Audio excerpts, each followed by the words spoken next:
8 दिन के मिशन के लिए स्पेस में गई सुनीता विलियम की 9 महीने बाद वापसी हो रही है। आप 8 दिन के लिए किसी रिश्तेदार से मिलने जाएं और फिर ऐसी मजबूरी हो जाए कि आपको वहां 9 महीने रुकना पड़ जाए, तो सोचिए कैसा लगेगा। 9 महीने में तो एक माँ अपने बच्चे को जन्म दे देती है। 9 महीने में तो हमारे भारत में कई मौसम बदल जाते हैं। जी हाँ, 9 महीने। भारतवंशी सुनीता विलियम ने बेहद चुनौतीपूर्ण माहौल में 9 महीने गुजारे हैं और अब उनकी वापसी पर हर भारतीय बड़ी बेसब्री से इंतजार कर रहा है। आज सुनीता के संघर्ष पर और उनके जमीन पर पहुंचने तक क्या क्या खतरे बने हुए हैं, इन पर बात करेंगे। हमारे साथ में मेहमान रहेंगे जिनके साथ हम चर्चा करें, लेकिन उससे पहले आपको बताते हैं आईएसएस से पृथ्वी पर लौटने का पूरा प्रोसेस आखिरकार होता क्या है। स्पेस स्टेशन से पृथ्वी पर लौटने में 17 घंटे का समय लगता है। एस्ट्रोनॉट प्रेशर सूट पहनते हैं, हैच बंधा हुआ होता है और उसके बाद रिसाव की जांच होती है। स्पेसक्राफ्ट आईएसएस के पोर्ट से अलग हो चुका है। छोटे ड्रैग्स थ्रस्टर्स यान को स्टेशन से दूर धकेला जाता है, जिससे जो ड्रैगन का ट्रंक होता है वो अलग हो जाता है। फिर जो यान होता है वो डीऑर्बिट बर्न शुरू हो गया और गति कम करने के लिए ड्रैको थ्रस्टर्स का उल्टी दिशा में फायर उनको किया जाता है। यान पृथ्वी की ओर पहुंचता है और पृथ्वी के और करीब आता जाता है। 27,000 किलोमीटर पर आवर की रफ्तार से वायुमंडल में यह प्रवेश करता है। तापमान 1650 डिग्री सेल्सियस तक पहुंच जाता है। 3 से 5 मिनट तक जो संचार होता है वो बिल्कुल बंद हो जाता है। 18,000 फीट की ऊंचाई पर 2 ड्रॉग पैराशूट खुलते हैं और फिर 6,000 फीट पर 4 मुख्य पैराशूट खुलते हैं। यान की गति 24 किलोमीटर प्रति आवर हो जाती है, यानी 24 किलोमीटर प्रति घंटा हो जाती है। इसके बाद समुद्र में यान उतरता है, इसे स्प्लैश डाउन कहते हैं। टीम को सुरक्षा के लिए रिकवरी जहाज तैयार रहता है। टीमें यान तक पहुंचती हैं और इसे जहाज पर उठाती हैं। अंतरिक्ष यात्रियों को बाहर निकालकर स्वास्थ्य जांच की जाती है। इतने दिन तक अब सवाल आपके जहन में आता होगा कि जिंदा कैसे रही सुनीता। उन्होंने क्या खाया होगा, क्या पिया होगा, वहां पर क्या मिलता होगा। तो आईएसएस पर हमेशा 6 महीने तक की इमरजेंसी सप्लाई रखी जाती है।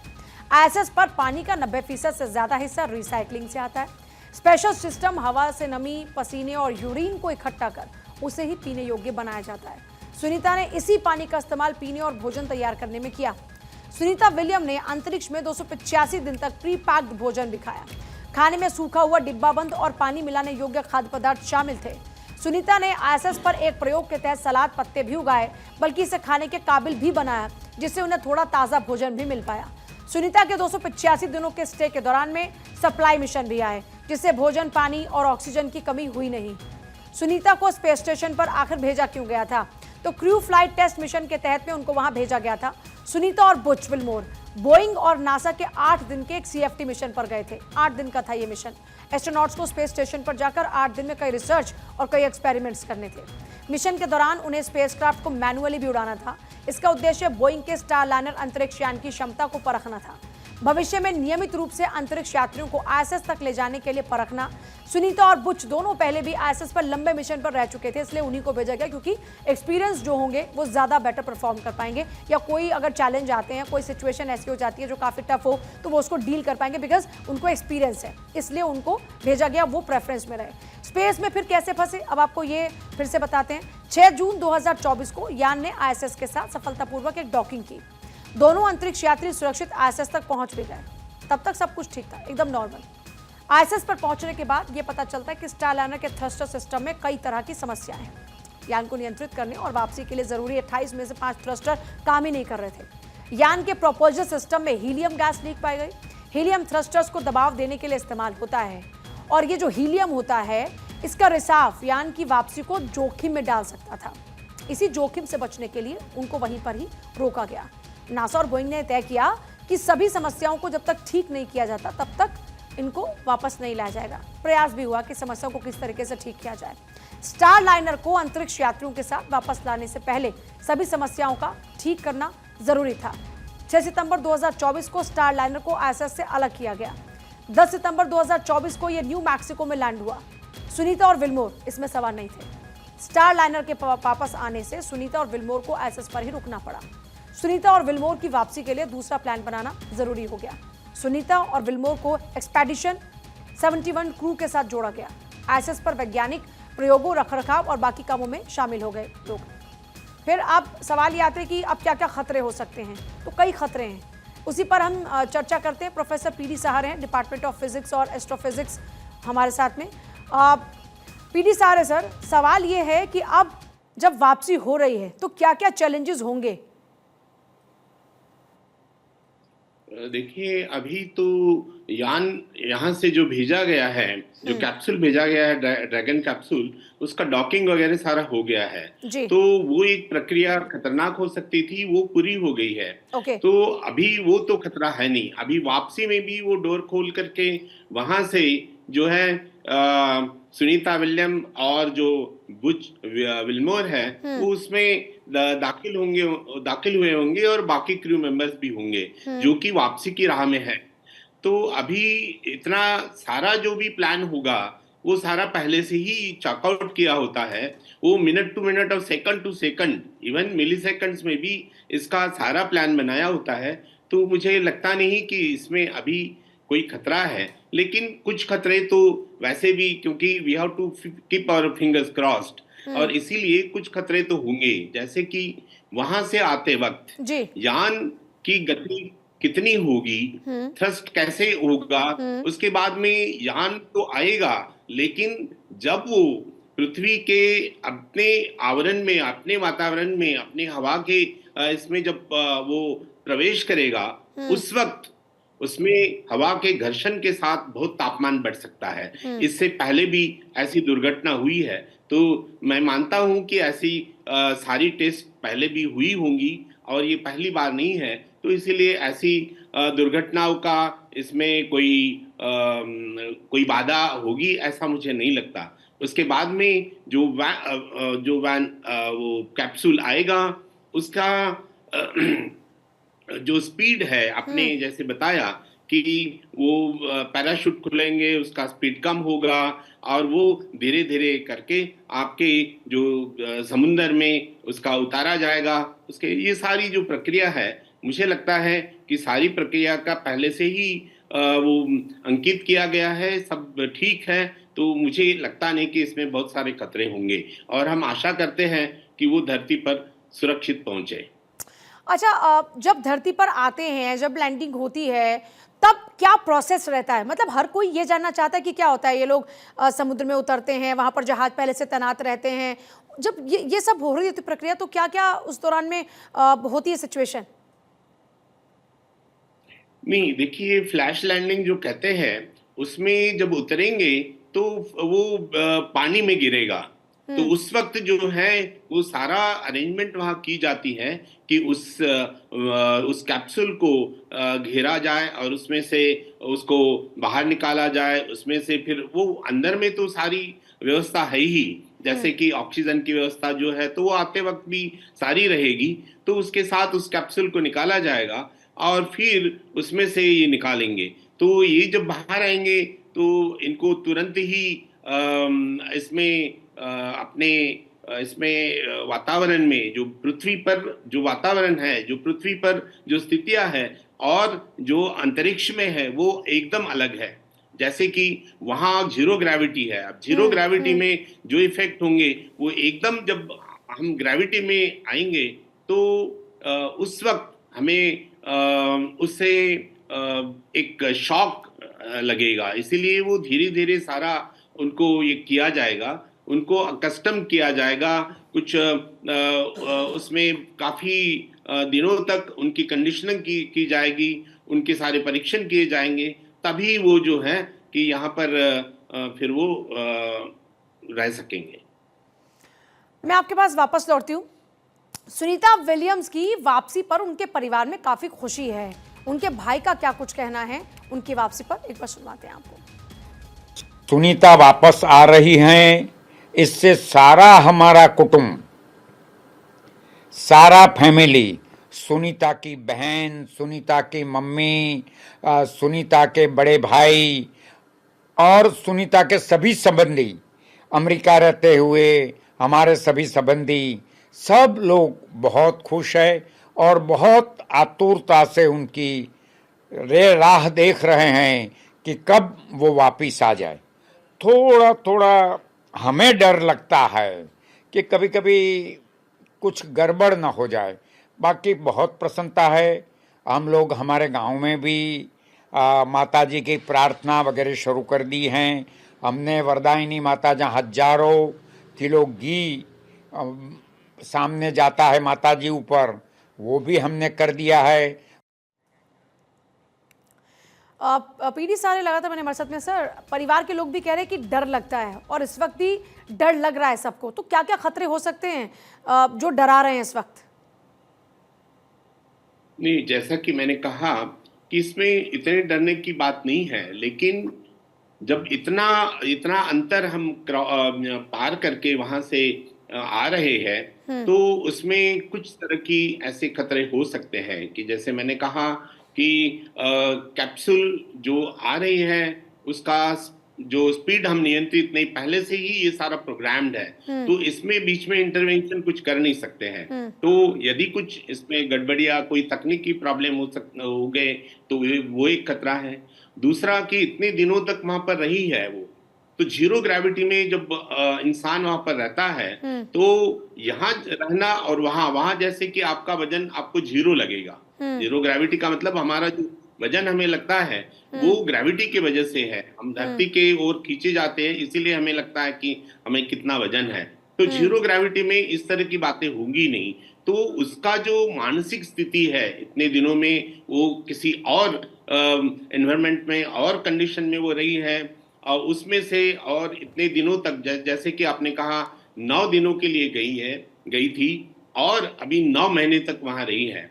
तो जब इंसान कोई 9 दिन के लिए जाए और 9 महीने तक रहे, तो उसकी मानसिक स्थिति भी अलग हो सकती है। तो वो मानसिक एक जो है कि शॉक भी हो सकता है। दूसरा कि उनकी अब हेल्थ कंडीशंस कैसी होगी, कि वो कहते हैं कि उनका वजन बहुत कम हो गया है, उन्होंने कितना एक्सरसाइज किया होगा, नहीं होगा। तो यहाँ पर आने पर जो उनकी एकदम परिवर्तन होगा, एनवायरनमेंट में एकदम सारा परिवर्तन होगा, तो उसमें थोड़ा एक शॉक की संभावना हो सकती है। दूसरा कि इतने दिनों तक वहां पर रही है तो एक रेडिएशन का खतरा होता है। पृथ्वी पर हम जो रहते हैं तो हमारे ऊपर एक आवरण है, एक हवा का और बाकी सारे इसका आवरण है। तो जो भी घातक रेडिएशन जो स्टार से और बाकी जगह से आते हैं, वो एनवायरनमेंट में भी एब्सॉर्ब हो जाते हैं बहुत सारे, और हम तक नहीं पहुंचते। लेकिन ऐसी परिस्थितियां वहां है नहीं, तो इतने दिनों तक रहने से वहां पर रेडिएशन का भी एक उन पर जो प्रभाव पड़ा होगा उसका भी एक खतरा होगा। तो यहाँ आने के बाद या आते वक्त, जैसे मैंने कहा कि जो एनवायरनमेंट में कुछ किलोमीटर के अंतर पर जब हवा में वो आए, वो जो कैप्सूल एंटर करेगा, तो घर्षण के कारण वहां तापमान बढ़ेगा, और इसके वजह से भी जब यदि कोई उसमें, मतलब वो तो सारा परीक्षण पहले किया जाता है और सब मुझे लगता है कि सारी स्थितियां ठीक होगी, लेकिन फिर भी एक आशंका बनी रहती है कि जब इतने तापमान में कुछ यदि होता है तो उसमें कुछ लीक हुआ, कुछ हुआ, और इस इतने तापमान में और कुछ, तो एक खतरा तो है ही। तो इस तरह के कुछ खतरे अभी भी है, पर हम प्रार्थना करते हैं और हम भी मनोकामना करते हैं कि उनकी वापसी जो है कि सुरक्षित हो और वो सुरक्षित धरती पर पहुंचे। जाहिर तौर पर हर कोई इस वक्त यही प्रार्थना कर रहा है कि वो सुरक्षित धरती पर पहुंचे, लेकिन जैसा आपने जिक्र किया, क्योंकि वहाँ पे ग्रेविटेशनल फोर्स नहीं है और उस ग्रेविटेशनल फोर्स के ना होने के कारण वहाँ पर जो वेट है वो जीरो लगता है। जब वो यहाँ पर आएंगी तो उनकी लाइफ कैसी होगी? देखिए, यहाँ पर आने के बाद ये एक प्रक्रिया है कि जाते वक्त, जाने से पहले भी, और पहले भी वो गई है इतने बार, तो जो भी एस्ट्रोनॉट्स होते हैं इनको इस तरह की सारी परिस्थितियों पर, ऐसी आर्टिफिशियल सारी परिस्थितियां यहाँ पर तैयार करके उनको ट्रेनिंग दी जाती है कि इस तरह के प्रभाव से आपको कैसे निपटना है, कैसे उसके साथ में आपको रहना है। तो मुझे नहीं लगता कि इसमें बहुत सारी समस्याएं होगी, लेकिन हेल्थ की समस्याएं और बाकी समस्याएं तो अभी भी हो सकता है। तो इसीलिए उनका सारा परीक्षण किया जाएगा, उनके सारी कंडीशनिंग की जाएगी। उसमें कहते हैं कि एक बेबी फुट इफेक्ट भी होता है, क्योंकि वहां जब जाते हैं तो जीरो ग्रेविटी होने से वहां हाथ पैरों की जो त्वचा होती है वो इतनी मुलायम हो जाती है, तो वहां यहाँ आने के बाद में जैसे कि छोटी बेबी की तरह उनकी जो त्वचा हो सकती है, वो एक इफेक्ट है। दूसरा मैंने कहा कि मानसिक शॉक तो हो ही सकता है, लेकिन इसके लिए वो पहले से ही तैयार किए जाते हैं, तो मुझे लगता नहीं कि कोई इस तरह की बहुत सारी समस्याएं आएगी। लेकिन उनको बाहर आने में और अपना जो नेचुरल लाइफ जीने में अभी तो 1-2 महीने हो सकता है, 1-2 हफ्ते का और 1-2 महीने का, 2-3 महीने का भी वक्त लग सकता है। तो ये सारी कंडीशनिंग की जाएगी, ये सारे परीक्षण किए जाएंगे। वैसे ही हम जैसे मानते हैं कि वहाँ कुछ दूसरे जगत से यहाँ पर कोई वायरस वगैरह भी ना आए, तो ऐसी संभावना तो कम है। फिर भी इस तरह के कोई यहाँ पर उनके खून में या उनके एनवायरनमेंट में ना हो, इसलिए भी सारी यहाँ पर जो है प्रिकॉशंस ली जाएगी। तो आते ही सब उनको मिलेंगे, घर वाले मिलेंगे, और तुरंत ही उनकी घर वालों के साथ में मुलाकात, ऐसे मुझे नहीं लगता, उसमें अभी समय लगेगा। तो मैं घर वालों को भी कहता हूं कि वो थोड़ा सब्र करेंगे, 1-2 महीने का या 1-2 हफ्ते का वक्त लगेगा, उसके बाद में ही वो मिल सकती है। अच्छा, वैसे एक नॉर्मल लाइफ में आने में कितना वक्त लग जाता होगा? हफ्ता, 2 हफ्ता, महीने, 2 महीने, 3 महीने? वो पर्सन टू पर्सन वेरी कर सकता है। और डॉक्टरों का कहना है, मैं एक और चैनल में भी था, तो उन्होंने डॉक्टर ने कहा कि वो 2-3 हफ्ते से 2-3 महीने लग सकते हैं। 2-3 महीने लग सकते हैं। अच्छा, अब जब कैप्सूल निकल चुका है, धरती की ओर आगे बढ़ रहा है, तो ये कितना टाइम और ले लेगा? जैसे 3:30 सुबह है कि सुबह 3:30 बजे तक पॉसिबल है कि पहुंच जाए, तो ये जो पूरा प्रोसेस होगा, ये कैसा होगा? नहीं, वो तो सारा चॉकआउट पहले से ही पॉइंट टू पॉइंट और टाइम टू टाइम, मतलब सेकंड्स में भी इवन, बिकॉज क्योंकि इतना जब ज्यादा स्पीड है तो आप समझ सकते हैं कि 1 सेकंड का भी फर्क पड़ा तो कई किलोमीटर का फर्क पड़ेगा। तो जब उस जो स्थान जो उन्होंने तय किया है उस पर यदि पहुंचना है, तो उसकी ट्रेजेक्टरी जो भी है वो पहले से ही वो तय करके, पहले से ही सारा गुना भाग करके, सारे कैलकुलेशंस करके वो तय की जाती है। तो जब ये सारी तय है तो मुझे नहीं लगता कि कोई उसमें समस्या है, और वो तय ट्रेजेक्टरी से तय समय पर ही वो यहाँ पर पहुंचेंगे। अच्छा, हम देख रहे हैं तस्वीरों में कि एक अलग तरह का सूट पहनते हैं वो लोग, खुद को एकदम टाई करते हैं और उसके बाद में फिर ये पूरी प्रक्रिया शुरू होती है। तो ये जो सूट्स वो पहनते हैं, इनकी क्या स्पेशलिटी होती है? कैसे उनको प्रोटेक्ट करता है किसी भी इमरजेंसी सिचुएशन में? देखिए, एक तो इसमें 2-3 तरह की ये है। एक तो मैंने जैसे पहले भी कहा कि एक रेडिएशन का खतरा होता है। तो वहां से जब कैप्सूल से या वहां स्पेस स्टेशन से, वहां तो बाहर एनवायरनमेंट में सारा रेडिएशन है, यहाँ से बहुत गुना ज्यादा है। तो एक तो उससे प्रोटेक्शन करने के लिए ऑफकोर्स कि वो जो स्पेस स्टेशन है उसको भी सारा प्रोटेक्शन होगा, उसकी प्रॉपर शील्डिंग की गई होगी। लेकिन फिर भी वो जब बाहर निकल करके इस कैप्सूल में आएंगी, तो उसके लिए भी एक तो उसमें होगा कि रेडिएशन से प्रोटेक्शन हो उनका। दूसरा होगा कि वहां का तापमान जो है कि बहुत कम होगा। और वो कैप्सूल के अंदर भी वो सारा तापमान जैसे है वो वहां सारा तापमान मेंटेन किया, लेकिन प्रेशर जो है हो सकता है कि वहां का डिफरेंट है। तो ये सारी जो परिस्थितियां है वो झेलने के लिए इस तरह का स्पेशल सूट जो बनाया जाता है। सर, तो एस्ट्रोनॉट जो, मैं आपके पास वापस लौटूंगी सर। प्रोफेसर राजेंद्र यादव भी जुड़ गए हमारे साथ में, जो कि वैज्ञानिक हैं। राजेंद्र सर, जैसा कि सारे सर जिक्र कर रहे थे कि वहाँ पर बहुत ज़्यादा हीट होती है, स्पेशल सूट तैयार किया जाता है जो इन तमाम रेडिएशंस को झेलने के लिए होता है। मैं पढ़ भी रही थी कि जब ये धरती की ओर आगे बढ़ रहा है तो उसका टेम्परेचर बहुत हाई होता है। मैं चाहूंगी कि आप बारीकी से तरह की थोड़ी प्रक्रिया को समझाएं। देखिए मैडम पूजा यादव जी, एक्चुअली जो ISS स्थित है स्पेस में, वो तकरीबन 405 किलोमीटर हाइट पर है from the surface of the earth. Basically ये अर्थ एटमॉस्फेयर में ही है। अच्छा। और अर्थ एटमॉस्फेयर में जो डिफरेंट लेयर्स होते हैं, एक लेयर्स का नाम है आइनोस्फेयर, इसको थर्मोस्फेयर भी कहते हैं। और इसका जो रेंज है वो 80 किलोमीटर से 640 किलोमीटर तक का जो हाइट है, उस परत को हम लोग कहते हैं आयनोस्फीयर। और आईएसएस इंटरनेशनल सैटेलाइट स्टेशन इसी लेयर में है। तो सच पूछिए तो ये अर्थ के एटमॉस्फेयर में भी है, लेकिन हम कहते हैं कि ये स्पेस स्टेशन है। कैसे भाई? तो चूंकि एक वैज्ञानिक, जिसको हम लोग कहते हैं Karman line, actually Kármán line is the boundary, it is the line which divides ionosphere, which divides the atmosphere and the outer space. And that is at the height of 100 kilometers. Internationally we accept it, this Kármán line. So that way ISS is in space, otherwise it is in ionosphere. सवाल ये है कि जब ये नीचे उतरता है, ऊपर जाना जितना कठिन नहीं है उससे ज्यादा कठिन नीचे आना है। अच्छा। क्योंकि जब हम ऊपर जाते हैं तो जो एटमॉस्फेयर का जो आणविक घनत्व है वो घटते जाता है, लेकिन जब हम ऊपर से नीचे आते हैं तो ये डेंसिटी बढ़ते जाता है, जिसके कारण फ्रिक्शन होता है।